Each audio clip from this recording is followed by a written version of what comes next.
আমার খুব অবাক লাগে এখন যখন কাউকে বলতে শুনি যে আগেই ভালো ছিল, এত তাড়াতাড়ি তারা এই দানবদের কাহিনী ভুলে গেছে।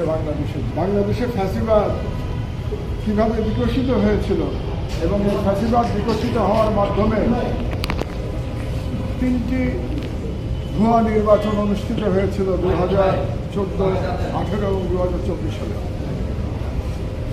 এবং এই নির্বাচন আয়োজনের পেছনে সরকারের যে সমস্ত অংশ ভূমিকা পালন করেছিল তাদের সম্পর্কে আমি কালকে বলেছিলাম। তাদের মধ্যে পুলিশ ছিল, সেনাবাহিনী ছিল, ইলেকশন কমিশন ছিল এবং বিচার বিভাগ ছিল।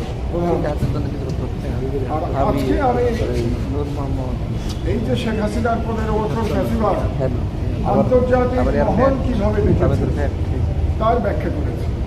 তার মধ্যে প্রধানত আমি জাতিসংঘ হিউম্যান রাইটস কমিশন যে প্রতিবেদন তৈরি করেছিল 2024-এর মহান জুলাই বিপ্লবের গণহত্যার উপরে, সেটার ব্যাখ্যা করেছি। এবং বিশেষ করে 3 জনের প্রসঙ্গ আমি উল্লেখ করেছি সেখানে। একজন হলেন ওবায়দুল কাদের। ওবায়দুল কাদের বলেছিলেন দেখা মাত্র গুলির নির্দেশ দেওয়া হয়েছে। এটা জাতিসংঘের রিপোর্টে আছে, আমি সেটা উল্লেখ করেছি। কাজেই কমান্ড রেসপন্সিবিলিটিতে ওবায়দুল কাদের এখানে গণহত্যার জন্য অপরাধী হয়ে যান, কারণ তিনি নির্দেশ বলেছিলেন দেখা মাত্র গুলির নির্দেশ দেওয়া হয়েছে। আর আসাদুজ্জামান খান কামাল, যিনি স্বরাষ্ট্রমন্ত্রী ছিলেন, তিনি নির্দেশ দিয়েছিলেন প্রাণঘাতী অস্ত্র ব্যবহার করবার জন্য।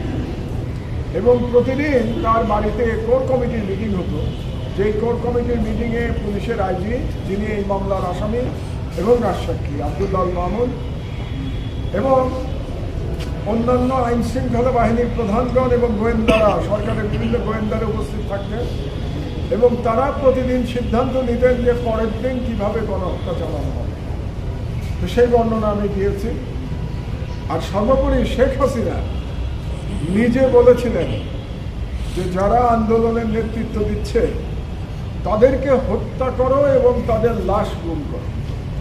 কতটা ভয়াবহ একজন সরকার প্রধান হতে পারে যে সে সন্তান তুল্য ছাত্রদের কথা বলছে হত্যা করবার জন্যে এবং তাদের লাশ গুম করবার জন্য।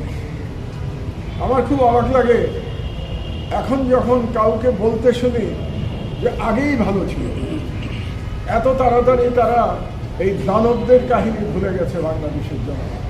বা বাংলাদেশের জনগণ ভুলে নাই, বাংলাদেশের যারা সুবিধা পাচ্ছে না বর্তমান সরকারের আমলে, ব্যক্তিগত সুবিধা পাচ্ছে না, তারাই বলছে এবং পতিত ফ্যাসিবাদের দালালরা বলছে যে আগেই ভালো ছিল।